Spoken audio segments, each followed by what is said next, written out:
All right, quickly, the joint-by-joint approach.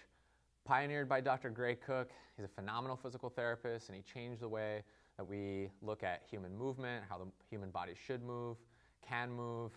Also gave us some really important insight as to or common areas of dysfunction and how that they can manifest themselves further up or down the chain.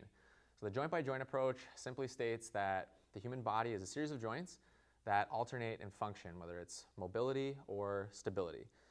Your toes should be mobile, your midfoot stable, ankle mobile, knee stable, hip mobile, low back stable.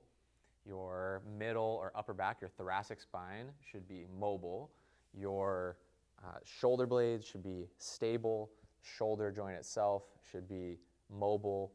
Elbow stable, wrist mobile. Your neck should be stable, and then kind of where your skull meets the top of your neck should be mobile, obviously.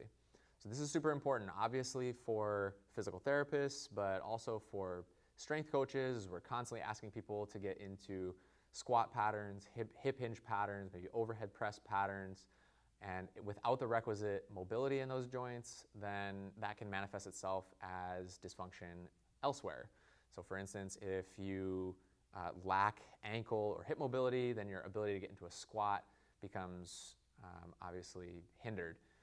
This is also super important for sport coaches. So as a sport coach, I coached skating for a really long time, and hands down, the most used phrase of my career was bend your knees. It absolutely drove me crazy when I'd say bend your knees, and kids would either hinge at the hips or their knees would collapse. And it wasn't until I learned that they didn't have the ankle or the hip mobility to get into that low athletic position, and it came off as them either disobeying or trying to piss me off or whatever it was. Just know that as a sport coach, kids might not have that, especially now they're sitting a ton, so they might not have that joint mobility that allows them to get into the positions that you're asking them to get into that maybe are a little bit more sport specific.